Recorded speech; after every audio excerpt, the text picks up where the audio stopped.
Dictation start now. This legislative reality has in effect led to a deep fissure in the landscape of banking regulatory terrain, a system of dual regulation by the finance minister in addition to RBI. I will now to take a few minutes to explain why this fissure or the fault line is bound to lead to tremors such as the most recent fraud. Temptation to engage in fraud at the level of employee or employees is always present in banks, be it in public sector or private sector. The question then is whether there is adequate deterrence faced by employees from undertaking frauds and enough incentives for management to put in place preventive measures to prevent frauds. In case of banks, three potentially powerful mechanisms could induce discipline against funds. Firstly, investigate, vigilance, legal deterrence, criminal investigation of frauds, and attached penalties can serve as an effective deterrence. If reporting and investigation are expedient and penalties are adequately served relative to the gains from fraudulent activity. Secondly, market discipline. Fraudulent activity can be a net loss to the bottom line. In the case, bank investors would impose deterrence, that is, uninsured creditors might run on the bank, inducing liquidity problems, or shareholders might exit, effectively raising the cost of capital and including solvency questions. In anticipation of such disruptive outcomes that might cause loss of control, management and board members may put in place governance mechanisms to prevent or reduce the incidence of fraud and or hold a larger buffer in the capital structure to bear losses when fraud materializes. Thirdly, regulatory discipline. Banks in most parts of the world, however, have a significant portion of deposit funding that is insured, and since banks serve critical payment and settlements function, they are often too big to fail or too many to fail. Hence, a part of the market discipline is weakened as a trade-off with financial stability and is substituted by delegation of supervisory and regulatory powers to a banking regulator. Detection and punishment by the regulator then need to be effective to discipline fraud. How do these mechanisms work in case of private and public sector banks in India? Investigated and formal enforcement process takes in our country, perhaps for the right reasons, a fair bit of time. Indeed, RBI data on banking frauds suggests that only a handful of cases over the past 5 years have had closure as such.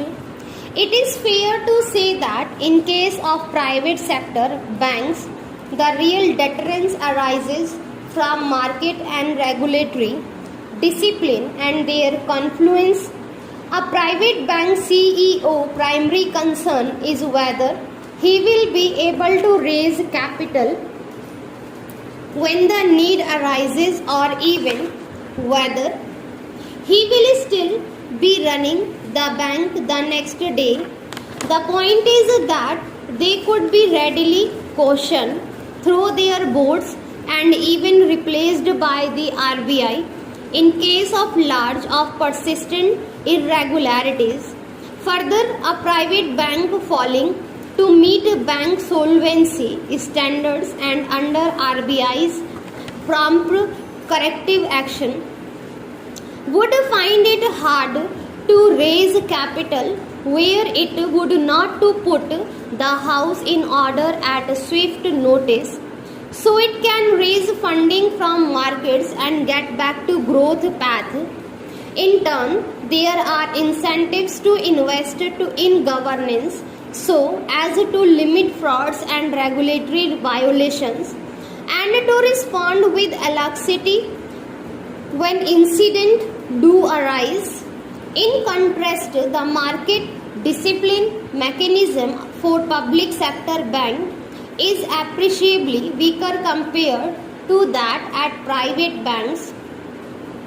There is implicitly stronger perceived sovereign guarantee for all creditors of PSBs and the principal shareholders. The government has not so far been interested in fundamental modifying the ownership structure. From an economic standpoint, this weakened market discipline should imply that the government would prefer stronger regulatory discipline of these banks, not weaker. However, as I explained above at length, and perhaps since the original idea behind bank nationalization was complete, government can control over credit allocation to the economy. The situation in India is exactly the reverse. RBI's regulatory powers over PSBs are weaker than those over the private sector banks.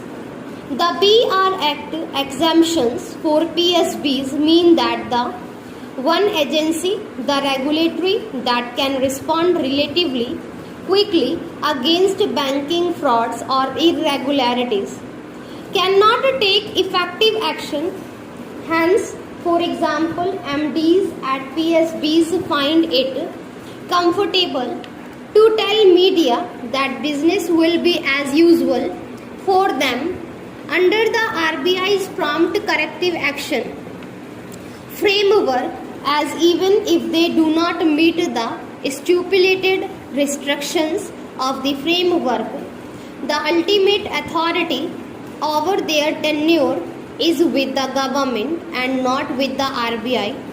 It is not entirely surprising that there has been a recurring theme in report after report on financial sector reforms in the country that has suggested strengthening of PSB governance through improvement in top management and board member appointments or ownership neutrality in banking regulatory powers or improving market discipline by considering a variety of diverse ownership structures will be yet another opportunity to catalyze fundamental reform at PSBs passed by Arjit Patel, RBI Governor.